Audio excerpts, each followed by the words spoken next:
Okay guys, welcome back. Here we go on to Chapter 5 from the Magic Tree House number 1, Dinosaurs Before Dark by Mary Pope Osborne. So Chapter 5 is called Gold in the Grass. It says, "Go, go," said Jack. He threw his notebook into his pack. He pushed Annie toward the rope ladder. "Bye, Henry," she said. "Go," said Jack. He gave Annie a big push. "Quit it," she said. But she started up the ladder. Jack scrambled after her. They tumbled into the treehouse. They were panting as they looked out the window at the dinosaur. He was standing on the hilltop eating flowers off of a tree. "Oh, man," whispered Jack. "We are in a long time ago." The dinosaur looked like a huge rhinoceros, only he had 3 horns instead of 1, 2 long ones above his eyes and 1 on his nose. He had a big shield-like thing behind his head. "Triceratops," said Jack. "Does he eat people?" Annie whispered. "I'll look it up." Jack grabbed the dinosaur book. He flipped through the pages. "There," he said. He pointed to a picture of a Triceratops, and he read the caption. "The Triceratops lived in the late Cretaceous period. This plant-eating dinosaur weighed over 12,000 pounds. Jack slammed the book shut. "Just plants, no meat." "Let's go see him," said Annie. "Are you nuts?" said Jack. "Don't you want to take notes about him?" said Annie. "We're probably the first people in the whole world to ever see a real live Triceratops." Jack sighed. She was right. "Let's go," he said. He shoved the dinosaur book into his pack, slung it over his shoulder, and started down the ladder.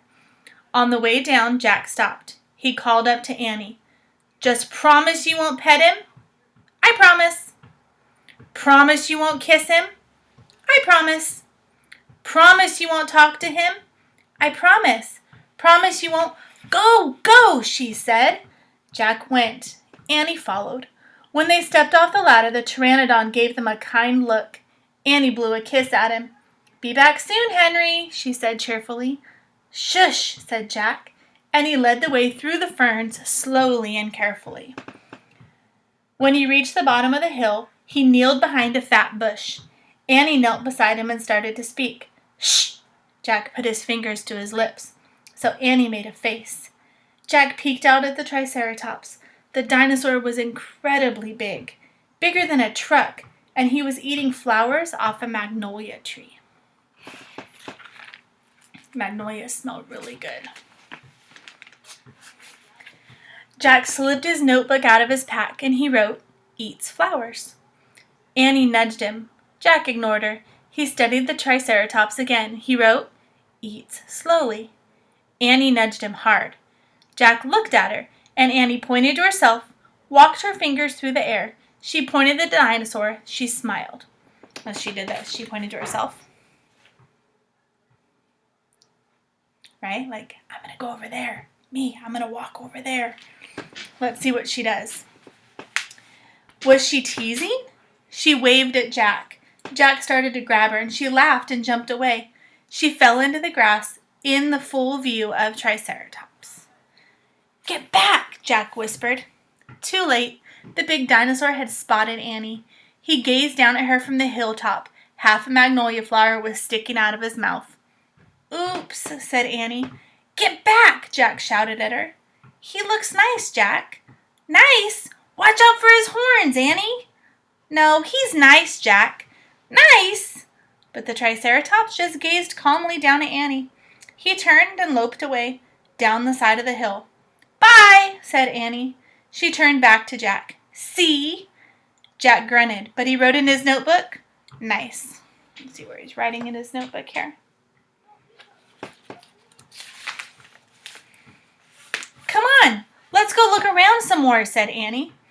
As Jack started after Annie, he saw something glittering in the tall grass. He reached out and picked it up. A medallion, a gold medallion. Let's see in his hand. He has, over here, he has a medal in his hand.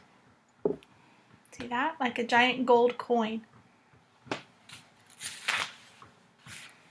A letter was engraved on the medallion. A fancy M. Oh, man. Someone came here before us, Jack said softly.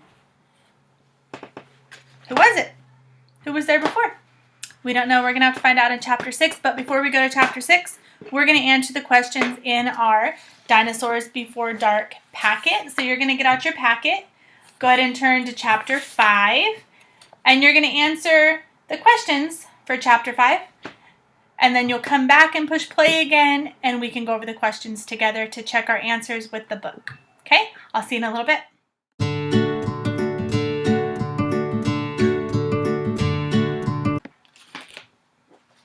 Hi guys, hopefully you had time to answer your questions in your Dinosaurs Before Dark packet. So we're on Chapter 5. Chapter 5, number 1. It says, what was the Triceratops eating? A, meat from its prey. B, fronds from a fern, or C, flowers from a magnolia. If we use our book to find the text evidence, then we can go back and we can see that the dinosaur was eating flowers from a magnolia tree. So, when Annie fell in the grass when she tried to get away from Jack, and then she was able to be seen by the Triceratops says he gazed down from the hilltop. Half of a magnolia flower was sticking out of his mouth. So that's our text evidence that tells us that the answer to this question is flowers from a magnolia. Number 2, who found the medallion in the grass?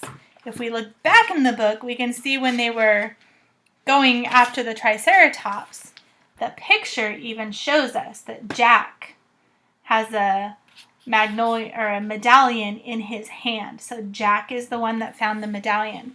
It says he saw something glittering in the tall grass. He reached out and picked it up. A medallion. So Jack was the one that found the medallion, and our text proves that for us. And number 3, why do you think the medallion was important? That's your own opinion. So that's what you think. Why do you think it is important? So there's no correct answer. It's whatever you think. So in this case, I would say I think the medallion is important because it means someone else has been there. Okay, so maybe there's other people around. We don't know yet. We have to finish the book and find out. But I think that's why the medallion's important. So you're going to write why you think finding the medallion was important. And you're going to start your sentence with I think. And then you can take a picture of that and share it with me on the Remind app so I can know what you think. All right, are you ready for Chapter 6? We're now halfway through the book. Let's see what happens. So go ahead and click on the next video, Chapter 6, and I'll see you over there.